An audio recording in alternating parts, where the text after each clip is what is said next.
C'est bon. Ok. Justement, on allait commencer le point numéro 2 de l'ordre du jour, qui est la régulation de l'affluence pour la période estivale 2024. Et justement, Stéphane, je te passe la parole pour présenter les... Vous avez dû recevoir les documents préparatoires pour ce projet d'arrêté. Donc, le maire présente les propositions de la commission hyperfréquentation relatives aux modalités d'application de la régulation de l'affluence en période estivale. Donc, on va renouveler en fait la même procédure que pour l'été 2023, c'est-à-dire que cette régulation aura lieu du lundi au vendredi de 8h30 à 14h30. Le seuil sera toujours fixé à 4700 visiteurs. Je vous rappelle qu'on ne compte pas ni les Bréatins, ni les résidents secondaires, ni les salariés qui viennent travailler sur l'île.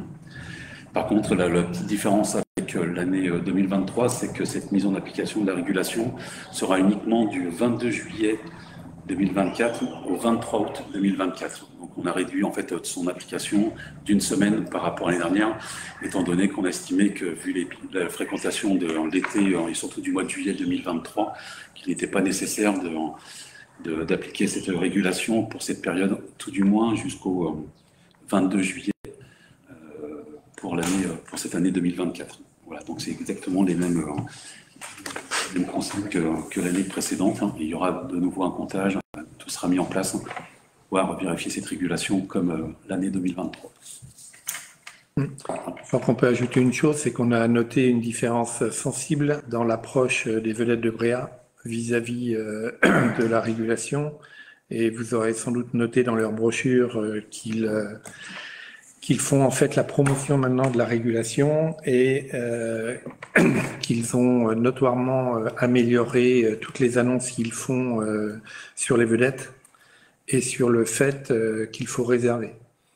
Et je rajouterai un autre point, on a passé des week-ends très importants avec le 8 mai et l'Ascension, et lors de ces journées, s'il y avait eu régulation, elle se serait appliquée parce que les quotas ont été dépassés, mais on a noté que les vedettes, pour essayer d'améliorer les choses, dès qu'ils ont vu que le taux de réservation qui augmente, je dirais chaque année, avait dépassé un certain seuil, ils ont mis un message de recommandation pour les gens, en leur disant que le jeudi et le vendredi seraient des journées très chargées et qu'ils conseillaient donc à ceux qu'ils pouvaient de venir plutôt le mercredi ou le samedi. Et en fait, la régulation, c'est exactement ça. Je le répète, on ne cherche pas à diminuer le nombre de visiteurs qu'on va voir sur l'île, mais on cherche à écrêter les pics.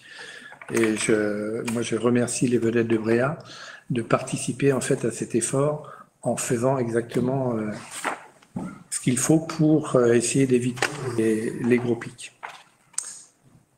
Voilà ce que je voulais juste rajouter. Je ne sais pas si vous avez des commentaires. Au global, sur le dossier? Sur la régulation, oui. Sur la régulation. Dominique Tormann, qui participe à la commission hyperfréquentation, aurait pu indiquer un avis éclairé. Pour les raisons évoquées par Émeric précédemment, il ne peut pas être présent aujourd'hui, donc nous allons nous abstenir sur ce sujet. D'accord. Ok. Et je précise une autre chose. On vous a présenté l'arrêté tel qu'il s'applique pour principalement la commune. Il y a toujours des discussions en cours avec la région et le département sur la répartition des seuils entre les différentes compagnies. Et ça, c'est un sujet qui n'est pas encore fermé. Mais le reste, à savoir tous les paramètres que Stéphane vous a donnés, sont figés et vont faire l'objet d'un arrêté dans les jours qui viennent. Sachant que pendant cette commission hyperfréquentation, Dominique Tormann avait aussi fait part de la problématique qui peut être liée aux Jeux Olympiques. C'est-à-dire que peut-être qu'on aurait une affluence un petit peu plus grande à partir de juillet si beaucoup de gens quittent un peu la capitale pour venir ici pendant les Jeux Olympiques. Donc pour l'instant, c'est quelque chose qu'on ne maîtrise pas, mais c'est un phénomène qui peut peut-être arriver pour cette période-là. Mais on a quand même décidé de ne réguler qu'à partir du 22 juillet. Ok, donc je vous propose de passer au vote. Et donc la délibération consiste à approuver le principe de la régulation de l'affluence pour la période estivale 2024 et approuver les modalités telles qu'elles vous ont été présentées 22 juillet, 23 août, lundi au vendredi, 30 à 14h30 et 4700 visiteurs hors résidents permanents, secondaires et travailleurs. Qui vote pour? Qui s'abstient? Eh bien, cette délibération est approuvée par 8 voix pour et 3 abstentions. Le point suivant de l'ordre du jour, c'est les tarifs de la taxe de séjour 2025. Je vous rappelle que, à la demande des plateformes de réservation qui souhaitent s'organiser suffisamment longtemps à l'avance, il est nécessaire d'approuver les tarifs pour l'année 2025 avant le 1er juillet de l'année précédente, c'est-à-dire avant le 1er juillet 2024. C'est la raison pour laquelle on traite ce sujet aujourd'hui. Et je vais passer la parole à Dominique. Oui, donc on a reçu le barème de l'INSEE qui donne pour les différentes catégories d'hébergement le taux minimal et le taux maximal. Et on a décidé donc en 2025 d'appliquer exactement la même taxe de séjour qu'en 2024 que pour toutes les catégories d'hébergement. Donc il y a les palaces et les hôtels 5 étoiles qu'on n'a pas, mais on est obligé de mettre un tarif, sinon ça ne fonctionnerait pas au niveau des plateformes. Et donc pour les autres, les tarifs restent les mêmes. Et le pourcentage des meublés sans catégorie reste à 4%, sachant qu'il peut être entre 3 et 5, mais on a décidé de ne pas aller jusqu'au plancher à ce niveau-là. Et donc les meublés sans catégorie restent à 4% d'annuité hors taxe par personne, pour les plus de 18 ans. Donc, entièrement stable par rapport à l'année 2023.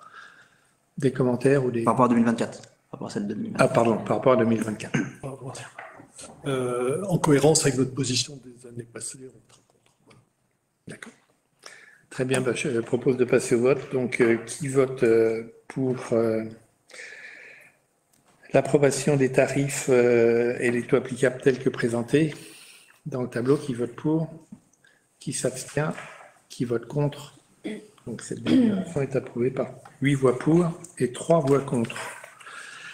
Le point suivant, c'est le contrat local de santé pour la période 2024-2029. Donc, je vous rappelle que ce contrat est discuté au niveau de l'AIP, qui a eu un certain nombre de réunions de préparation de ce contrat, dont certaines d'ailleurs ont eu lieu à Breda, et que ce contrat a pour objectif d'être un contrat cadre qui couvre tous les sujets relatifs à la santé sur les îles, mais qu'il doit ensuite se décliner avec un avenant qui sera signé pour chacune des îles.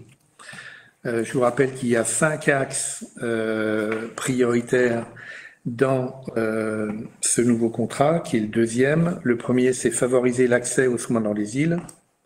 Le deuxième, qui est le problème important qu'on a actuellement, c'est de favoriser l'attractivité des professionnels sur les îles. Il y a encore un certain nombre d'îles qui manquent de certains professionnels clés. Le troisième axe, c'est renforcer la coordination entre les différents acteurs. Le quatrième axe, c'est bien vieillir dans les îles. Et en fait, le cinquième, qui est un peu l'enveloppe des 4 premiers, c'est d'améliorer la santé dans les îles à tous les âges de la vie. Alors, ces 5 axes se déclinent en 25 actions qui sont beaucoup plus précises. Il est prévu que ce contrat, qui a fait l'objet de plusieurs revues, soit signé sur l'île aux Moines le 30 mai 2024. Et il est signé par tous les intervenants, c'est-à-dire qu'il est signé, pour rappel, par les signataires. Voilà, les signataires, c'est la préfecture de région, de la région Bretagne, c'est le Conseil régional de Bretagne, l'Agence régionale de santé, l'Association des îles du Ponant et les 11 maires. Pour permettre donc la signature de ce contrat le 30 mai, il est nécessaire de prendre une délibération au niveau de la commune qui m'autoriserait à signer ce contrat le 30 mai. Voilà en résumé. Je ne sais pas si vous avez des questions, des commentaires. Une question et une coquille. La coquille, c'est il ne faut pas reprendre 2022-2029 qui apparaît dans l'ordre du jour et c'est 2024. Et la question, dans le document qui nous a été distribué, il est indiqué que le plan d'action s'articule autour de 5 axes stratégiques et sera, comme vous avez évoqué, sera soumis au comité de pilotage le 16 avril. Il a été soumis. Il a été soumis. Il a été soumis. Le comité de pilotage a eu lieu à Bréa. Voilà, je propose de prendre le vote. Qui vote pour m'autoriser en fait à signer le contrat local de santé des îles bretonnes 2024-2029. Qui vote pour?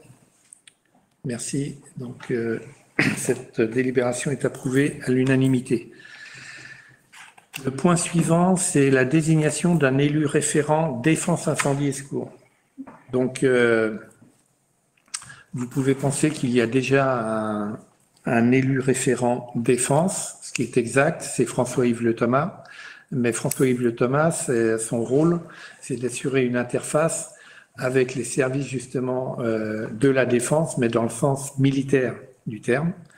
Alors que là, la nouvelle loi qui a été votée en 2021 demande à ce qu'il y ait un référent défense incendie et secours qui, lui, ne sera pas le lien avec les autorités militaires ou de défense nationale, mais le lien avec le SDIS 22. La loi définit le rôle de ce référent, et c'est vraiment améliorer l'interface entre la commune, d'une part, et le SDIS, d'autre part. Je vous confirme qu'on a déjà eu une discussion en interne avec Charlotte Pilon-Lelin, qui est sapeur-pompier volontaire à Bréa, et qui, de ce fait, peut faciliter l'interface. Néanmoins, il me paraît nécessaire de demander si d'autres conseillers, vu qu'il faut que ça soit un conseiller ou un adjoint, souhaiteraient éventuellement prendre ce rôle de référent. Non? Charlotte, si on te désigne, ça te convient? Ça me va. Très bien. Donc, je vous propose de passer au vote et on délibère sur l'opportunité de désigner donc Charlotte Lelin-Pilon en tant qu'élu référent défense, incendie et secours. La formulation de la résolution est un peu bizarre, de délibérer sur l'opportunité. Non, c'est sur la désignation. Non, c'est une opportunité pour moi. C'est une opportunité. Ouais, ok, on est d'accord. Merci. Donc, on passe au vote. Qui vote pour? Donc, cette délibération est approuvée à l'unanimité. Voilà pour les points. Alors, les décisions du maire. Il y en a eu quelques-unes. Concernant l'immeuble des Rocs, je vous donnerai des éléments sur l'avancée mais on a dû faire quelques études complémentaires pour permettre à notre maître d'œuvre d'avancer dans son travail. Et pour ça, on a eu des travaux d'un géomètre expert qui a reconfirmé, on va dire, les bornes du terrain et qui a reconfirmé les altitudes des différents faîtages du bâtiment. Il y en a eu pour 2 700 €. On nous a demandé de faire des études de radon dans le cadre de la phase diagnostique sur le bâtiment. Donc, on a passé un marché pour un montant de 3 300 € et les mesures seront effectuées au mois de septembre, qui est a priori la période, on va dire, favorable pour obtenir des mesures les plus fiables possibles. Donc les mesures radon, je vous ai dit 3 300, et enfin, dans le cadre toujours du diagnostic de ce bâtiment, il fallait qu'on fasse des mesures acoustiques, et on a passé un petit marché de 1 800 € à une société spécialisée dans les mesures acoustiques, et le travail a déjà été réalisé. Ça, c'était les premières dépenses qui concernaient tout le bâtiment des Rocs. Deuxième dépense à signifier aujourd'hui, c'est l'acquisition du nouveau VSL. Donc, nous avons acquis en fait un véhicule identique à l'ancien, c'est-à-dire un Nissan Evalia. L'intérêt de ce véhicule étant qu'il est un peu plus étroit que le standard aujourd'hui des véhicules. Il fait 9 cm de moins de large et c'est considéré comme important pour pouvoir passer dans certains des chemins étroits de Bréa. Donc, on a refait l'anti-corrosion, vu que le véhicule précédent a été, on va dire, attaqué sérieusement lors de ses passages sur les passe-pieds.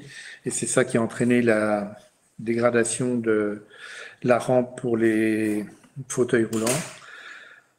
On a fait un certain nombre de travaux de préparation et aujourd'hui le véhicule est entièrement opérationnel et vous allez le voir commencer à rouler sur l'île et nous allons revendre le véhicule blanc. Donc c'est une question maintenant de jour. Il n'y aura toujours qu'un seul véhicule de la mairie qui transportera les gens, notamment les gens en fauteuil roulant. Mais le nouveau, c'est un véhicule gris. Pardon ? Le nouveau est un véhicule Voilà, ça sera la voiture grise au lieu d'être la voiture blanche. Avec un système de rampe un petit peu plus sophistiqué et un peu plus moderne, qui facilitera et un confort du véhicule un peu plus important, parce que le système n'est pas tout à fait le même. Par exemple, le véhicule se baisse pour permettre une montée plus facile des fauteuils roulants à l'arrière. Dernière dépense à vous. T'as pas donné le tarif, je crois. Pardon, excusez-moi, 23 400 €. Ça n'avait pas fait l'objet d'une délibération de conseil municipal. Non, une information. C'était déjà une information. Dernier point dans les décisions du maire, c'est dans le cadre du budget des ports communaux. L'année dernière, on avait changé le moteur hors bord du véhicule du port. Et cette année, on a changé les réseaux électriques et hydrauliques de manière à avoir un système, on va dire, la mécanique entièrement neuve. Et la dépense s'est élevée à 6 400 €. Voilà pour les décisions du maire. Pas de questions particulières ? Non.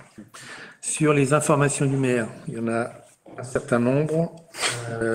Première information, élections européennes. Je vous rappelle que les élections européennes ont lieu le 9 juin. C'est un scrutin à un seul tour, parce qu'il y a des gens qui me demandent quand aura lieu le deuxième tour. Non, il n'y a qu'un seul tour. On vient d'apprendre le nombre final de listes qui se présentent. C'est 37 listes.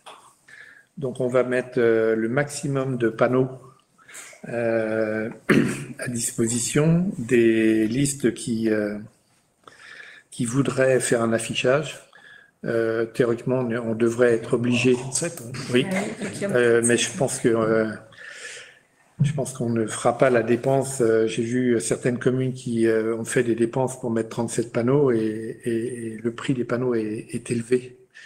Et on fera des demi-panneaux, on va s'arranger, d'autant plus que par expérience, il y a assez peu de listes qui viennent sur Bréa pour faire des affichages ou des collages. On est en train de finaliser l'organisation du scrutin au niveau du bureau et puis au niveau du dépouillement. Donc tout ça est en train de se mettre en place.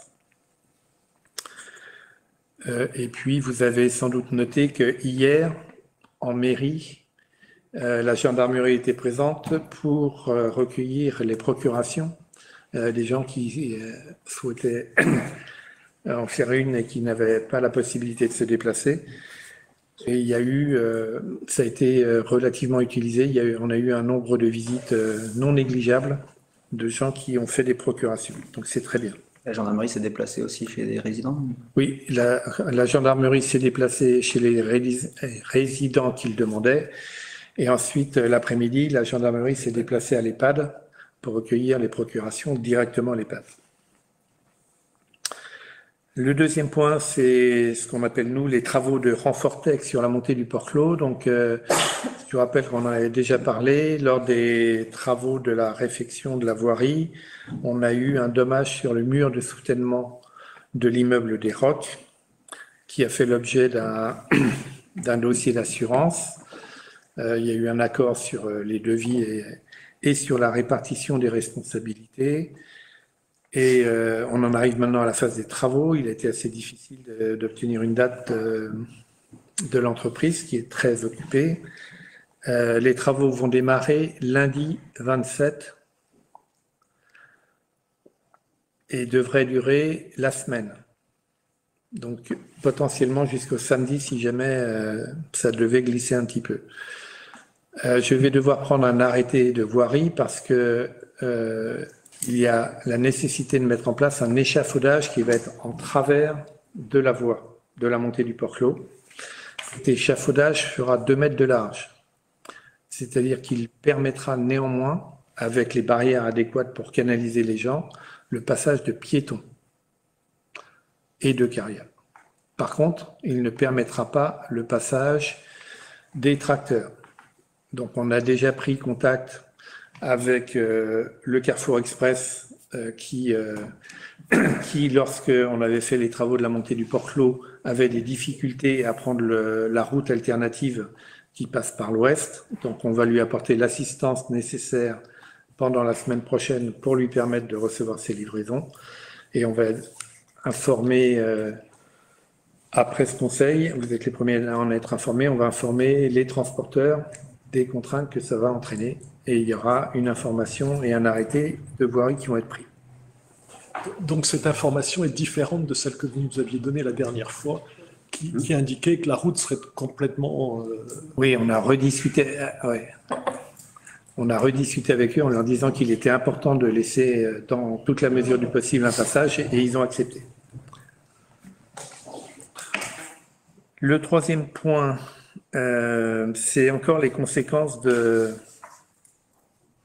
la tempête Ciarán et la vente de petites parcelles communales. En fait, on a été interpellé par un propriétaire qui nous avait proposé de racheter une petite parcelle communale qui jouxtait sa propriété parce que la commune n'entretenait pas cette parcelle. Or, la tempête Ciarán a créé sur cette parcelle des dommages extrêmement importants. Et ils nous ont avisé qu'il fallait maintenant qu'on nettoie cette parcelle. Donc, on est en train de voir comment on va faire pour nettoyer cette parcelle, mais ça va entraîner des coûts et donc on avait défini les critères pour vendre éventuellement des parcelles. Je voulais vous informer qu'on va reprendre la négociation pour vendre cette parcelle parce qu'elle va nous coûter beaucoup plus cher en nettoyage que le prix qu'on aurait, qu'on pourrait en tirer. Vous la vendez en état du coup, ça. On va négocier. Oui. On va négocier pour minimiser les coûts de nettoyage. Je vous rappelle que vos critères n'ont pas été respectés lors de la dernière vente de parcelles. Les critères que vous aviez annoncés n'ont pas été respectés, puisque ce n'était pas une propriété enclavée, c'était pas, etc. La dernière, pour être bien clair. D'accord. Vos critères que vous aviez vous-même fixés n'avaient pas été respectés. Ok. Le point suivant. Alors, je voulais vous rappeler, on a plusieurs appels d'offres importants en cours. Et je voulais vous redonner les dates principales de ces appels d'offres pour que ça soit bien clair dans l'esprit de tout le monde. Le premier appel d'offres, c'est donc la maîtrise d'œuvre du port de la Corderie. Donc, on est en finalisation du DCE. Le DCE, c'est le dossier de consultation des entreprises qui va être finalisé pour une mise en ligne le 7 juin 2024. C'est un appel d'offres qui va se faire en 2 phases avec une date limite de remise des candidatures qui aura lieu le vendredi 12 juillet. Le 15 juillet, on fera la sélection de 3 candidats et on mettra en ligne les documents relatifs à la 2e phase de l'appel d'offres pour une remise des offres qui aura lieu le 13 septembre. On auditera les 3 candidats le 10 octobre et on émettra un rapport final de présentation le 11 octobre. Tout ça pour une notification du marché aux délégataires qu'on aura retenus fin octobre 2024. Ça, c'était le premier, donc une durée d'appel d'offres relativement longue qui va s'étaler du 7 juin 2024 à fin octobre 2024. Le deuxième, on en a déjà parlé à plusieurs reprises, mais je vous en rappelle la principale date, c'est la DSP, délégation de services publics eau et assainissement. On a déjà fait la sélection des candidats le 25 avril. La mise en ligne des 65 documents du DCE a été faite comme annoncé le 6 mai 2024. La réponse à l'appel d'offres est toujours prévue pour le 1er juillet 2024 et on organisera avec la commission DSP la réunion d'ouverture des offres le 2 juillet et a priori, Monsieur Lepage, ça sera à 14h. Merci. Le troisième appel d'offres dont je voulais vous rappeler le planning, c'est l'appel d'offres pour le transport maritime des déchets. La préparation du DCE est en cours et devrait se terminer dans les premiers jours de juin. L'appel d'offres, l'envoi des documents d'appel d'offres se fera dans la foulée avec une réponse demandée qui se fera pour le 15 juillet 2024. Une négociation d'environ 15 jours maximum au 30 juillet 2024 pour une notification de marché dans la foulée et un démarrage des opérations sur la base de ce contrat pour le 1er octobre 2024. Et cette date de démarrage des opérations sous un nouveau contrat a été faite suite à discussion avec le prestataire actuel qui nous fait le transport des déchets et qui ne souhaitait pas qu'il y ait une perturbation ou un changement de mode opératoire pendant la saison. Voilà les informations concernant les appels d'offres. Je vais vous les rappeler parce qu'il y a quand même pas mal de choses en cours sur ces projets. Le point suivant, c'est un rappel également. En 2021, nous avons commencé une procédure de récupération des sépultures abandonnées. Cette procédure est une procédure qui s'étend sur 3 années. Et donc en 2024, on arrive à la fin de cette procédure. Et donc le 11 juillet 2024, on aura un envoi par courrier en recommandé avec accusé de réception pour une convocation de constatation aux descendants que les sépultures sont abandonnées.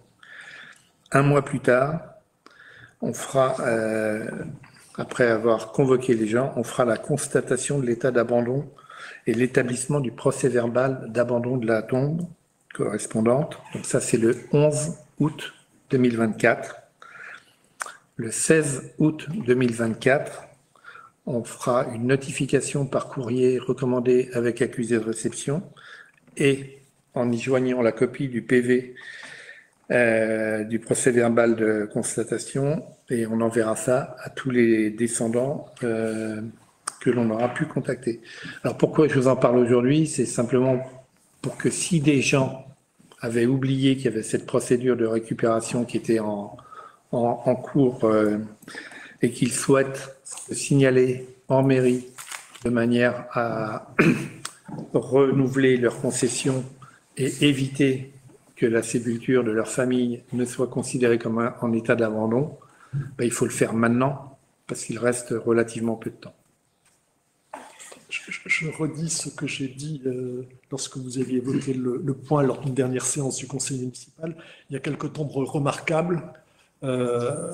Il peut y avoir des tombes d'anciens maires, par exemple, ou de personnalités remarquables qu'il faudrait traiter avec un œil particulier. Moi, ce que je vous propose, c'est que vous nous donniez la liste des tombes que vous considérez comme remarquables. On la regardera avec attention. S'il y a la liste des tombes qui font cet objet, je veux bien regarder. D'accord, on va faire ça. On va faire ça. Il y en a un nombre relativement important actuellement. Mais pas faire ça. Le point suivant, c'est l'avancement de la réhabilitation du chemin du phare du Pan, où on a fait des progrès. Et je vais passer la parole à Marion pour vous donner l'état d'avancement de ce projet. Donc, nous avons déposé le permis d'aménager en mars, comme à peu près dans les temps prévus. Après déjà avoir fait une réunion de concertation avec les riverains et les propriétaires. Et actuellement, nous avons eu l'avis de la CDNPS, donc la Commission départementale de la nature, des paysages et des sites, qui est favorable. Donc la procédure continue, il n'y a aucune demande de leur part de modification, aucun... Ouais, bon, voilà. Et donc maintenant, on attend en dernier recours une décision du ministre, qui viendra à la fin. Et entre deux, on doit recontacter les propriétaires des parcelles concernées pour établir des conventions avec eux et leur présenter les travaux qui seraient réalisés sur leur terrain, obtenir leur accord. Et il y aura ensuite 2 semaines d'enquête publique dans le cadre du permis d'aménager. Donc le projet avance bien, mais on est toujours à peu près dans les temps pour des travaux qu'on prévoit après la saison, enfin à partir de novembre, pendant le début de l'hiver ensuite. Et voilà. Maintenant qu'on a eu un avis favorable d'ailleurs avec des commentaires plutôt positifs de la CDNPS, on va pouvoir mettre à disposition des gens qui le souhaiteraient, je dirais, une version papier du projet. On était réticents à le faire avant l'avis de la commission qui aurait pu nous demander des modifications, mais a priori on a un avis favorable sans aucune prescription. Et donc la signature du ministre de l'Environnement devient plus une formalité qu'autre chose. Et on considère qu'on peut, si les gens sont intéressés à savoir ce qu'il y a dans ce projet, on peut les en informer en parallèle de l'information spécifique qu'on va faire aux propriétaires riverains sur lesquels la réhabilitation va se faire. Le point suivant, Marion, je te laisse aussi continuer sur le programme d'amélioration des sanitaires publics. Oui. Donc, comme vous aviez pu constater, les sanitaires de la place du Bourg étaient en assez mauvais état, enfin, très dégradés. Donc, on a fait le choix de les condamner et de les remplacer par des toilettes automatiques qui se trouvent juste derrière. Donc là, les toilettes sont installées, il reste encore un petit peu d'aménagement à terminer, notamment une palissade pour cacher un peu les urinoirs. Et par ailleurs, vu le coût de cet investissement et la consommation d'eau, on a choisi de rendre ces toilettes et ceux du patronage qui sont identiques, payantes, donc avec un paiement sans contact. Donc, ça, c'est déjà en place au patronage. Le système, tout est en place au bourg, mais on attend que l'ensemble soit terminé avant de les mettre en service. Par ailleurs, en dehors du bourg, les toilettes resteront gratuites, parce que le but, c'est quand même d'inciter les gens à les utiliser plutôt que d'aller un peu partout. Et enfin, on commence la restauration de l'assainissement des toilettes du phare du Pan où il y a eu aussi des problèmes l'été dernier. Donc là, ça sera beaucoup plus praticable cette année. Et c'est bon, c'est tout pour cette année a priori. Donc il y a toujours les toilettes qui ont été rajoutées dans le Edmer ou à d'autres endroits. Et on espère que les visiteurs seront satisfaits. La nouvelle positive qui m'a un petit peu étonné, c'est qu'a priori, depuis que les toilettes sont payantes au patronage, les gens font plus attention à la propreté de ces toilettes. J'aurais pensé l'inverse, mais il y a les employés ont noté une amélioration de la propreté des toilettes maintenant que c'est payant. Donc c'est un peu étonnant, mais... Passage collatéral. Et je précise au phare du Pan, notre problème c'est que les cuves étaient bouchées et faisait que souvent l'air autour des toilettes était noyé, on va dire, et très humide. Et donc les travaux qu'on va démarrer normalement cette semaine vont consister à refaire un système d'épandage avec des nouvelles cuves, de manière à éviter cette situation qui était pas agréable du tout, où les gens qui voulaient utiliser les toilettes devaient marcher dans un terrain trempé. Donc on espère une nette amélioration à ce niveau-là aussi.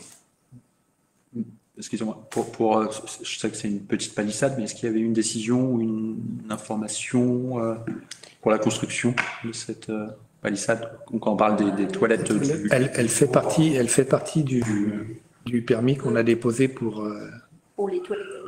Il y a une décision de conseil pour les toilettes elles-mêmes? On a déposé un permis. Alors, je parle d'une décision de conseil pour construire les toilettes. Une information du maire. C'est un montant de quel... C'est un montant de près de 100 000 euros, mais qui reste inférieur à la réhabilitation de... Est-ce qu'il y a une décision de conseil? Parce que ça relève d'une décision de conseil. On va vérifier. Je pense que j'en ai parlé en information, mais pas en délibération. C'est une décision, c'est pas une... Deuxième chose, le tarif doit être voté par le conseil municipal aussi, non? C'est un tarif, les toilettes. Julienne. C'était prévu dans les documents de marché. Et effectivement, ça a été indiqué que... Non, mais est-ce que c'est un tarif qui doit être voté par le conseil municipal? C'est la question. Alors, soit on le vote aujourd'hui, on rajoute un point à l'agenda, soit on le vote au prochain conseil. C'est comme vous voulez. On ne nous a même pas dit quel était le tarif du... Le tarif est de 50 centimes pour l'accès. Avec un paiement par carte bancaire, du coup. Uniquement par carte bancaire, compte tenu, et ça c'est des recommandations du fabricant, parce que quand vous laissez des paiements en pièces, en général vous faites fracturer les... Ça disparaît.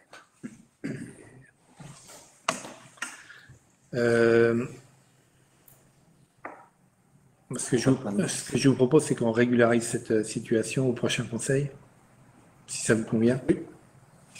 Il faut voir ces deux points, parce que la décision de construction de toilettes, ça ne me dit rien en décision de conseil municipal. Non, je pense que vous avez raison. En fait, la problématique qu'on a eue, c'est qu'on a fait faire des devis, on pensait réhabiliter les toilettes, et vu les devis, non, mais ça ne... On est attentif au respect des règles, et là, vous parlez de 100 000 euros décidés sans décision de conseil municipal, ça ne peut que nous étonner. On était pris un petit peu dans l'urgence parce que l'idée c'était de réhabiliter les toilettes existantes, mais ça aurait coûté plus cher. Et je ne sais pas si vous avez vu l'état en fin de saison dernière, juste catastrophique là-dessus. Pardon? Il n'y a pas de sujet là-dessus, ça a été mauvais, mais... Donc j'accepte votre commentaire qu'on aurait dû passer ça en conseil, mais on a été pris par le temps. Si c'est bien ça, et ma mémoire est peut-être... elle est faillible, mais 100 000 euros sans décision de conseil municipal, ça me pose un problème. Ok, on rectifiera ça au prochain conseil. Marion, tu voulais parler du piégeage des frelons asiatiques. Encore moi, qui est Nicole. Donc, des nouvelles de la campagne de piégeage des frelons asiatiques qui dure plus que ce qui était prévu au départ parce qu'en raison de la météo, le début n'a pas fonctionné. Enfin, il y a eu un refroidissement qui fait que les captures se sont arrêtées. Donc, la fenêtre de capture a été prolongée à 7 semaines au lieu de 5. Et là, ça devrait se terminer à la fin de cette semaine parce que donc, le GDSA qui pilote cette campagne considère qu'au-delà, on va piéger trop d'insectes autres que les reines fondatrices frelons asiatiques et que ça fera plus de dégâts qu'autre chose, enfin, pour un résultat insuffisant et trop de dégâts sur la faune sauvage. Donc, ils font ce choix et ce que j'ai compris, c'est que c'est un petit peu aux référents locaux de décider la date précise d'arrêt. Ça a l'air d'être ils ont l'air un petit peu déroutés par les conditions météo de cette année. Ça s'est pas passé comme prévu. Donc il y a un petit peu de souplesse du côté des référents communaux et les piégeurs recevront l'information de toute façon de la date de fin précise du piégeage. Et après ça, on demande aux piégeurs de ramener leur fiche de capture avec noté dessus le nombre de frelons asiatiques, mais aussi le nombre d'autres insectes qui est vraiment intéressant pour faire un bilan, enfin, une évaluation de la campagne et pouvoir améliorer les années qui viennent. Et de ramener ces fiches en mairie et la référente passera les prendre, elle m'a dit fin juin. Mais bon, ne tardez pas à ramener vos fiches avant qu'elles se perdent. Et vous pouvez aussi ramener vos pièges qui seront redistribués l'année prochaine. Enfin, on vous les redonnera l'année prochaine. Il faut les ramener rincés quand même et démonter. Voilà. Il faut les ramener en mairie. En mairie. C'est ça. Ok. Et on fera un bilan a priori après, quoi. À l'automne. En fonction, on croisera les infos du piégeage avec le nombre de nids repérés cette année. Enfin, on fera un bilan plus complet à l'automne sur les frelons asiatiques. Si je peux ajouter quelque chose, il y a un nouveau fléau qui apparaît quand même en Bretagne, c'est les moustiques tigres. Il y en a de plus en plus. Peut-être signaler aux gens de faire attention aux eaux stagnantes, à beaucoup de choses. Les moustiques en eux-mêmes déjà sont dérangeants.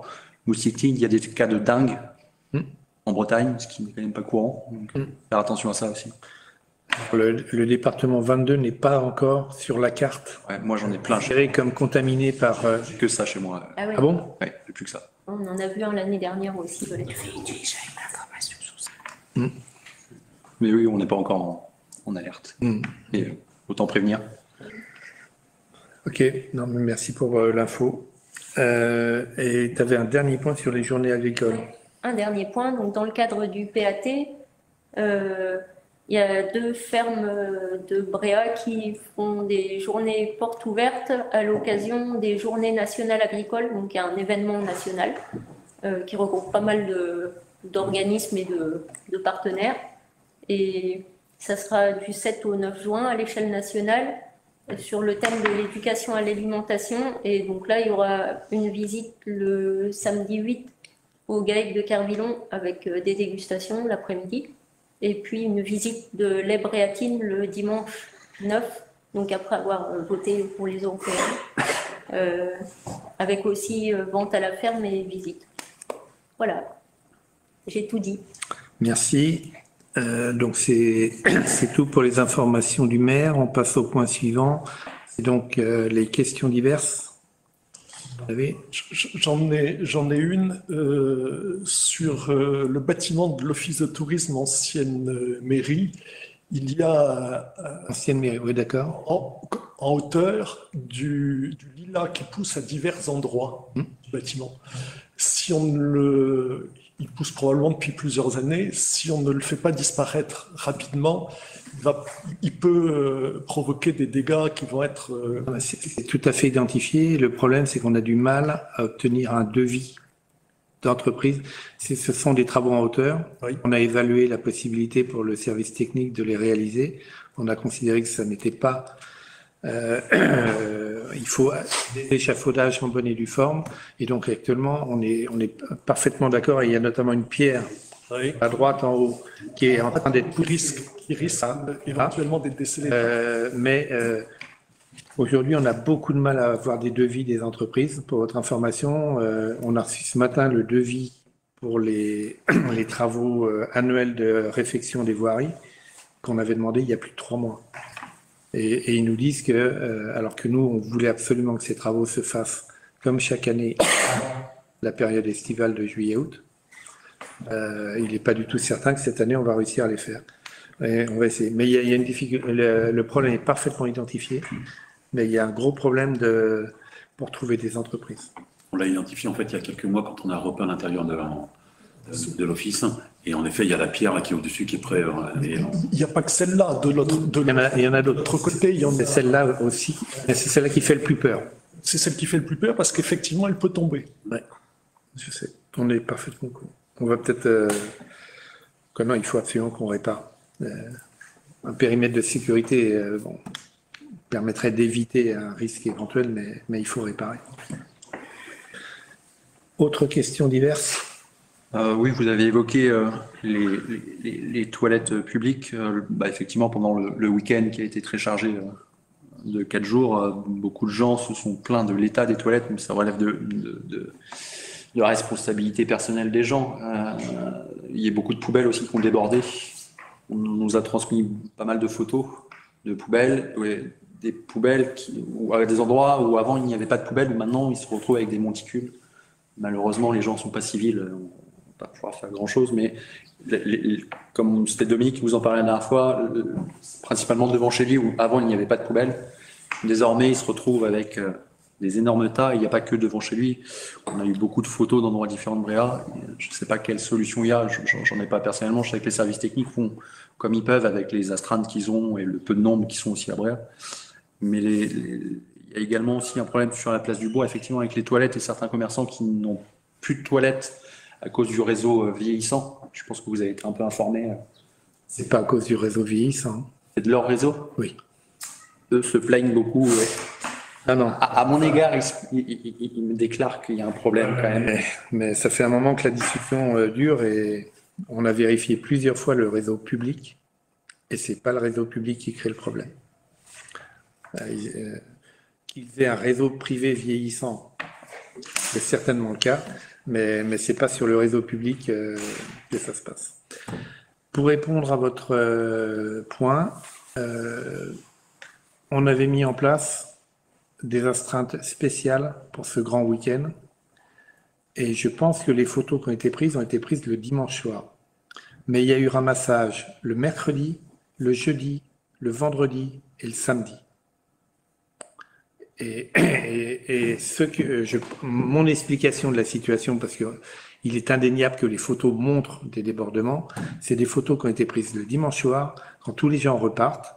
Et les gens, quand ils repartent, ils ont tendance à même pas faire l'effort de mettre dans les colonnes, ils posent à pied des colonnes. Donc on est en train de mettre des panneaux au point de collecte pour rappeler les règles élémentaires de civilité en leur disant que ça n'est pas une mini-déchetterie, ce point de collecte, c'est un point de collecte et qu'on leur demande de mettre les objets dans les colonnes ou dans les bacs. Mais personnellement, on avait identifié qu'il y aurait sans doute beaucoup de fréquentation. On avait demandé un effort particulier aux employés communaux qui ont accepté de le faire. Et le résultat, il est assez décevant, je vous l'accorde. Mais moi, je suis prêt à écouter toutes les suggestions possibles, mais je ne pense pas qu'il y ait eu des débordements le jeudi ou le vendredi ou même le samedi.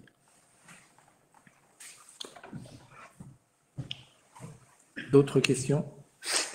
Moi, j'aurais juste un petit point à rajouter. En fin juin, donc comme chaque année, je fais venir l'EPID.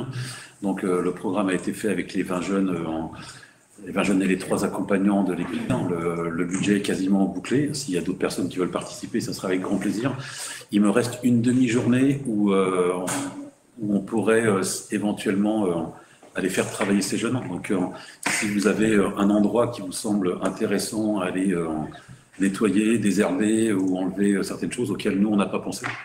Surtout, n'hésitez pas à m'en faire part et je pourrais l'inclure dans le programme en fait, des jeunes de l'EPID.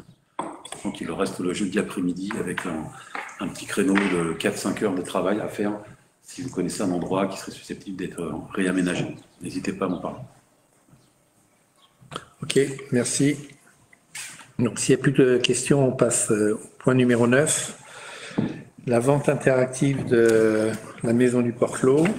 Donc, je vous rappelle, donc pour les personnes qui assistent au conseil, on va faire une première partie qui est publique, où on va donner des informations publiques, et ensuite on s'arrêtera pour un petit moment pour vous permettre de sortir, parce qu'il y a des informations confidentielles que nous échangerons uniquement au niveau du conseil.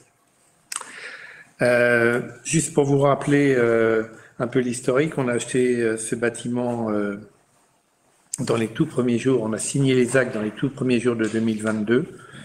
L'objectif de cet achat, c'était d'une part de faire un bureau pour l'office de tourisme et d'autre part de faire 3 logements en location à l'année pour permettre à des Bréatins de s'installer d'une manière permanente. On a, suite à cet achat, passé un marché de maîtrise d'œuvre. On a fait des appels d'offres. On a été surpris par le résultat des appels d'offres. On a investigué et il est apparu que les entreprises étaient extrêmement frileuses parce que il leur semblait qu'il y avait des choses, on va dire, bizarres au niveau de la construction. Donc, on a décidé de mettre tout à nu et de montrer exactement ce qu'il en était pour que les entreprises puissent nous faire des cotations valables. Donc, on a passé un petit marché, quoi, un marché quand même de 40 000 € pour la démolition, on va dire, de l'intérieur du bâtiment. Et une fois que ça a été démoli, on voulait avoir l'avis d'un bureau d'études qui a fait son travail et qui nous a rendu ses conclusions. Et je vous ai passé copie du rapport de ce bureau d'études. Et on s'est retrouvé donc devant un problème, j'allais dire binaire, à savoir soit on continue notre projet comme prévu en sachant que les travaux coûteraient beaucoup plus cher que prévu parce qu'il y avait de nombreuses, alors on peut appeler ça des défauts ou on peut appeler ça des vices cachés. Il y a un débat là-dessus, mais toujours est-il que on aurait été obligé de réparer de nombreux problèmes qu'il y avait sur ce bâtiment, et soit on abandonnait notre projet. On a pris un certain nombre de conseils et on est arrivé à la conclusion qu'on ne pouvait pas se lancer dans une réhabilitation et la mise en place de 3 logements sans avoir un budget des travaux dignes de ce nom. Et il y avait trop d'incertitudes sur le budget qu'on aurait pu définir. Donc la solution de revendre ce bâtiment a été sérieusement envisagée et à partir de là, se posait la question de savoir comment on revendait le bâtiment. Il y avait plusieurs possibilités. On a pris des conseils auprès du notaire qui s'occupe des affaires de la commune.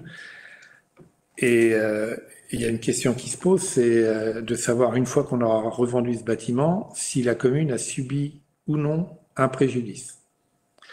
De manière à avoir une vision la plus claire possible sur l'existence ou non d'un préjudice, la recommandation a été de faire une vente interactive qui vous donne à l'instant T la valeur commerciale réelle d'un bien. Donc on a travaillé avec le notaire sur cette base et on a défini d'une part la liste des tâches à réaliser et d'autre part un planning. Donc je vous donne, on a d'abord à définir, à faire l'évaluation de la valeur du bien en l'état et ensuite définir ce qui s'appelle en vente interactive le prix d'appel, qui est le prix à partir duquel on accepte des enchères. La deuxième chose, une fois que ça c'est défini, c'est de signer un mandat avec l'office qui s'occupera de la vente. Ensuite, il y a un petit temps pour rédiger des conditions particulières et faire le dossier de mise en vente. On nous a recommandé une période de visite pour les éventuels acheteurs intéressés relativement longue compte tenu de la particularité du bien. Ensuite, on valide les demandes de participation aux enchères. parce qu'on ne veut pas recevoir d'enchères qui éventuellement seraient à rejeter ensuite parce que pas valides pour une raison X ou Y. Donc il y a une validation des enchères qu'on va accepter de recevoir. Ensuite, on reçoit les offres d'achat et on décide d'accepter ce que l'on appelle la meilleure offre. La meilleure offre n'est pas forcément la plus disante. D'accord? Et ensuite, dernier point, on signe un compromis de vente ou un avant-projet chez le notaire pour figer les choses. En termes de planning, donc l'idée c'est aujourd'hui d'entériner le fait qu'on va partir dans cette vente et si c'est le cas, on signerait un mandat avec l'office notarial la semaine prochaine. La publication de l'offre se ferait le 3 juin. Les visites seraient organisées ensuite jusqu'au 17 août. Et les enchères interactives s'étaleraient sur 2 jours et seraient réalisées le 19 et le 20 août. Et ensuite, une fois que, donc à partir du 20 août, on saura exactement où on en est et on envisage une signature du compromis de vente le 30 août ou le 2 septembre, de manière à avoir des actes signés fin novembre 2024, parce qu'on souhaite que cette affaire soit soldée dans le cadre du budget 2024. En ce qui concerne, je vous ai mentionné le prix d'appel. Après discussion avec le notaire, il est proposé un prix d'appel à 680 000 € et des paliers d'enchères à 15 000 €.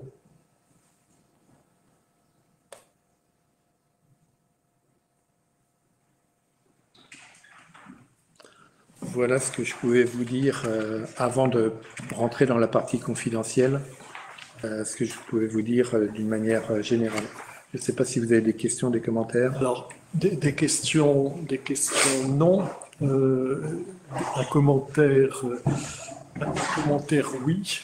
Et on a préparé une intervention avec Émeric Lamy et Dominique Tormann. Notre intervention repose sur les seuls éléments qui ont été portés à notre connaissance au cours des dernières années, sur les documents qui nous ont été communiqués vendredi dernier en préparation de cette séance du Conseil municipal. L'ordre du jour indique qu'une partie de ce point sera traitée à huis clos, ce que vous avez rappelé. Mais au moment où nous écrivions ces lignes, nous ne savions pas quelle serait cette partie. Nous ignorons également les points qui sont véritablement confidentiels et que la commission d'accès aux documents administratifs, la CADA, n'autoriserait pas à rendre public. On ne se prononce pas là-dessus. Les documents que nous avons reçus sont au nombre de 4.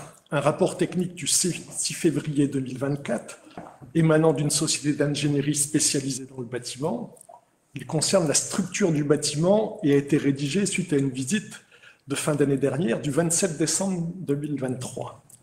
On a aussi un avis de valeur des domaines du 23 avril 2024, un avis de valeur d'un office notarial en date du 18 avril 2024, et puis un mandat de vente interactif que vous avez évoqué par un notaire, et là il est sans chiffre dans ce que nous avons reçu. L'acquisition de ce bâtiment pour 700 000 € a été décidée lors d'une séance du 17 mai 2021, donc il y a 3 ans, et actée le 14 janvier 2022, soit il y a un peu plus de 2 ans. Elle était alors présentée comme une opportunité, je cite, notamment pour créer des logements. Je rappelle que nous avions voté contre. Nous nous sommes élevés à plusieurs reprises contre le traitement comptable de cette acquisition, avant que vous ne finissiez par comptabiliser la dette comme il convenait. Au moment où vous envisagez de revendre ce bâtiment, nous nous réjouissons d'avoir été insistants sans connaître quel sera le montant de la vente. Nous vous avons interrogé plusieurs fois sur l'avancement des travaux. Pour ne parler que de la période récente, le 22 novembre 2023, vous nous indiquiez que l'objectif est de finir les travaux pour fin 2024. Par rapport à l'objectif initial, il y avait du retard. Début 2024, aucune information lors de la séance du 6 février. Lors de la séance du 5 mars, puisque vous ne nous donniez pas d'informations, nous vous avons interrogé lors des questions diverses. Vous nous avez alors répondu que suite à la démolition des aménagements intérieurs, des défauts de construction ont été rendus visibles. La commune a fait appel à un bureau d'études afin de se prononcer sur la pérennité de la structure. Le projet est à ce jour réévalué. Une information sera faite lors d'un prochain conseil municipal. Vous aviez également indiqué avoir engagé diverses démarches qui impliquent le vendeur et des avocats et que des retards sont à prévoir avant de pouvoir occuper ce bâtiment. Nous ne vous cachons pas que nous nous étions interrogés sur la place du vendeur dans ces démarches, puisqu'il avait vendu un bâtiment depuis alors plus de 2 ans et qu'il est normal en droit français que l'acheteur, mais aussi le vendeur, bénéficient d'une certaine sécurité juridique. Enfin, un mois plus tard, lors de la dernière séance du Conseil, le 5 avril, vous nous annonciez avoir pris conseil auprès d'un notaire pour organiser une vente interactive, ce que vous avez confirmé aujourd'hui. Le moins que l'on puisse dire, c'est que les 3 conseillers d'opposition que nous sommes n'avons pas reçu spontanément beaucoup d'informations sur ce dossier, malgré son importance. Vous proposez aujourd'hui de vendre ce bâtiment. Ainsi que nous avons déjà eu l'occasion de le dire ici, la commune n'est pas un marchand de biens. Ça avait été dit pour l'immeuble des Rocs en face. Quel que soit le prix de vente, et nous souhaitons pour la commune qu'il soit élevé, cette vente est un aveu d'échec. Ou le bien a mal été évalué financièrement et techniquement au moment de son achat, ou la commune n'est pas en mesure de faire face à sa réhabilitation car le sujet est complexe. Nous avons souligné le risque opérationnel lié à l'opération des Rocs qui est d'une toute autre ampleur. Alors, que peut-on dire pour conclure, sans entrer dans le détail, pour des raisons de confidentialité et sans porter de jugement sur la qualité des rapports que nous avons reçus? Les estimations de valeur ne semblent pas prendre en compte le rapport technique. France Domaine et le notaire ont-ils eu connaissance de ce rapport? Oui, absolument. Et il a même été discuté avec le vendeur. En tout cas, le rapport a été revu avec le vendeur pour voir quels défauts il reconnaissait comme étant réels et sur quels défauts il pouvait avoir un avis différent du bureau d'études. Vous nous avez indiqué tout à l'heure que le rapport montrait un certain nombre de désagréments et dans l'estimation de France Domaine, cette estimation procède, et vous l'avez vu comme nous, à une simple actualisation de sa précédente estimation, essentiellement en fonction de l'évolution du marché immobilier. Il ne tient pas compte des travaux de 40 000 € que vous avez évoqués et qui seront passés en perte. Donc, nous sommes étonnés par le montant de ces estimations par rapport au rapport que vous avez évoqué. Deuxième chose, dans tous les cas, il est indispensable que le futur acquéreur ait connaissance de ce rapport technique pour éviter à la commune d'être ensuite mise en cause pour vice caché, par exemple. On est tout à fait d'accord là-dessus. Ok, je prends note de vos commentaires. L'objectif de la commune était et reste de mettre à disposition de Bréatin des locations à l'année pour leur permettre de résider sur l'île. Ça reste l'objectif numéro 1. On a fait face à un problème sur ce projet. On essaye de rectifier la chose de la meilleure manière possible. Je pense qu'avant de faire certains commentaires, il faut attendre de voir le résultat de la vente interactive. Et je peux vous confirmer que ça ne changera pas l'objectif global de la commune, qui est de continuer à offrir des logements en location à l'année. Il y a des grandes discussions actuellement au niveau des îles du Ponant et au niveau des politiques. Il y a un projet de loi qui est passé hier au Sénat, si vous suivez l'actualité, sur les meublés touristiques, dans lequel nous avons réussi à faire passer un amendement comme quoi les îles du Ponant auront un traitement particulier compte tenu de l'acuité du problème des logements permanents sur les îles. Donc notre objectif global, il restera le même. Et quand vous avez des objectifs ambitieux comme celui-là, parce que c'est pas chose facile, ben, il y a des moments où vous faites face à des difficultés, et pour moi, l'important, c'est de régler ces difficultés de la meilleure manière possible. Notre intervention ne présupposait en aucun cas, contrairement à ce que semble être votre commentaire, le montant de la vente. Il peut être supérieur ou inférieur. Exactement. Ça, on le saura le 19 ou le 20 août. Peut-être. On saura ce qu'on reçoit comme proposition, ça c'est sûr. On saura ce qu'on aura comme proposition. Ouais. Ok, je vais vous demander, mesdames, si vous voulez bien...